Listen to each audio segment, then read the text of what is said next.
a tower. I think I can do it for 10 grand. I said, okay. So he went to work. Yeah, he went to work on it. And we had another meeting. He said, go out and find out how big towers are, et cetera, because he knew nothing about it. So we had the next meeting, and he said, okay, what'd you figure out?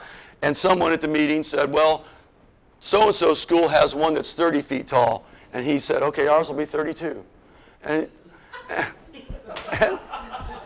someone said, well, it's usually wide enough for 5 or 6 people. He said, okay, ours will be wide enough for 20. Okay.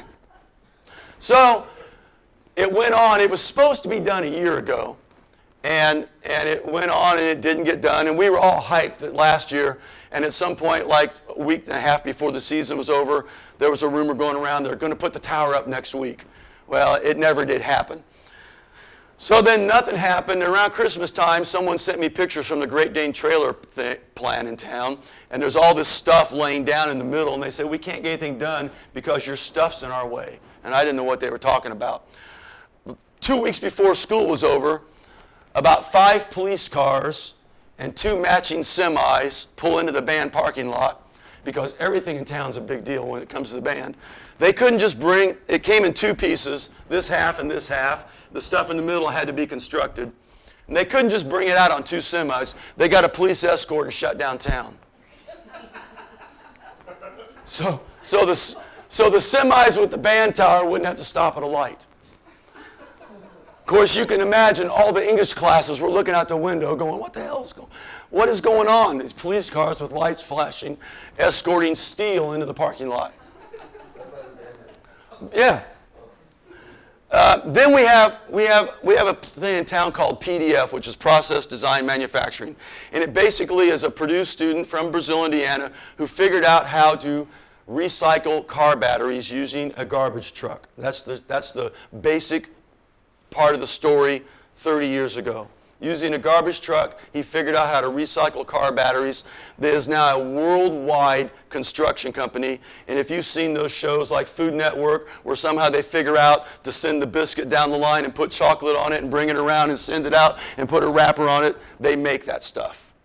And they'll make anything. If you walk in and say, I need a machine that's going to do this, this, and this, it might take them a year. They'll design it and they'll make it. It'll be computer controlled, etc. They brought out an entire crew of workers, an 80-foot crane, and lifted these 2 pieces up and set it down. Then they built the steps. Then they built the rails. Then they painted it. Now they're putting a fence around it. And they're landscaping around the bottom of it. Anyway, we think conservatively the $10,000 tower has cost someone 60 grand. And it hasn't cost us a dime. And eventually, somewhere in here there's going to be a huge Northview Nights logo and Great Dane logo on both sides.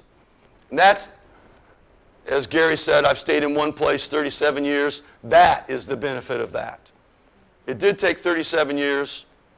I don't know how many years I'm actually going to use it, but we have a tower. And it's taller than any tower around. Oh, and he made sure it was taller than the football press box.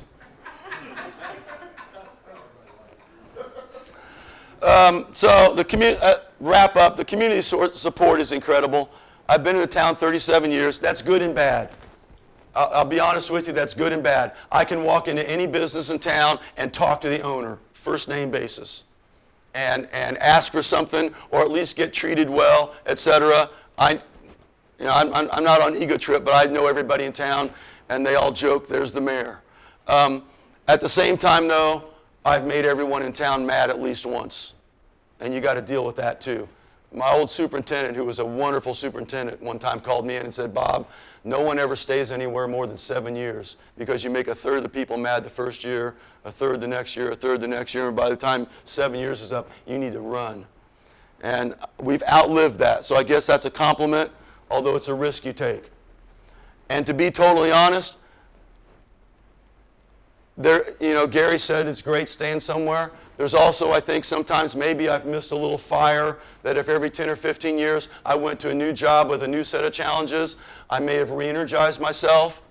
Other people say, no, Bob, it would have been the same problems in a different building, and you wouldn't have changed anything. When we started teaching, Ruth Ann was the cheerleading sponsor at Indiana State, and we were closely tied to that. So there's no way we were picking up and moving. We had all kinds of chances to move, but there's no way both of us are moving. Once our daughter came along and started playing basketball and things like that, and loved the school she was in, there's no way we were moving. And then we love our house and where we live, so there's no way we're moving now. Former students are now band boosters. Former band boosters are now grandparents. Everyone in town knows the value of the program. And I guess we may have gotten notoriety over winning state championships, but I think our support has grown more over the fact that people know the kids learned something. And it's way beyond the state championship, and everyone's willing to give back. And I tried to add one slide if I saved it. Yeah. I started out trying to win every contest in the world. And I'm sure a lot of people do. And I learned quickly that isn't worth snot. I had all the good reasons behind it, but I still wanted to win. And we've done our share of winning, and there's that point where you win your first big thing and you think you finally arrived, and then you realize, as Tim Lotzenheiser says, the screen door still squeaks the next morning, the kid still quits band. You know, the problems are still there on Monday morning. They don't go away when you win a contest. They're still there. They probably get worse because then you put more stress on yourself trying to do it again and again and again and again.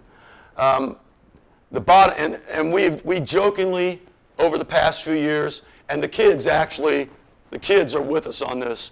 We go to marching band contests, and we perform, and we work hard, and we take performing seriously, and we kick rear, and we hold kids to task, and we make them take tests, and smart music, and marching tests, and we take it seriously. When we walk on the field, we are there to win. The minute we're done, though, we have jokingly adopted the philosophy, because we see all these other band directors, they meet after awards in the parking lot, they're reading the recap to their kids, they're explaining this, they're explaining that, they're saying, you got shafted here, but you're better here, and we'll get them next week here, and our kids stand around the bus and laugh, because we have adopted the philosophy, when do we eat? Because that's our joke now. We really don't care about the awards. We jokingly say to the kids, and I think a majority of them are right there with us, we would be happy to perform, get on the bus, and go eat. And someone text us the results. We'll be happy with that. It's fun to be out there and get named state champion or something like that, but you got to realize that's not going to fix things. Some of your best kids are the bands that are never a state champion. And then Tim Lotzenheiser's best one, he beat this into me 1,000 times, and I will never forget it. And it's what you got to do. Use music to make the kid. Don't use the kid to make music. Everything you do is about making the kid a better human being. And it's not about the trophies that are going to be in the room when you retire. It's about what the kid's out doing. And too many times it's easy to get caught up in that. And I lay awake at night. Are we going to sound good tomorrow? Am I going to get this done tomorrow? Are we going to embarrass the snot out of ourselves Friday night at the football game? Is this kid going to quit? Is that kid going to quit? Is that kid flunking out? I lay awake worrying about all of that. But at the end of the day, if you can stand back and watch those kids walk in the band room, none of that matters to them. They walk in your room every day. They want to have fun. They want to be cared about. They want to work hard. They won't admit it, but they want to work hard. And they want to walk out of your room every day knowing that they did something worthwhile. And if you can do that, then all this other stuff you don't have to worry about. Thank you very much. Here's my email. Yeah, here's my email. N is in Nancy, V is in Victory, then the word band,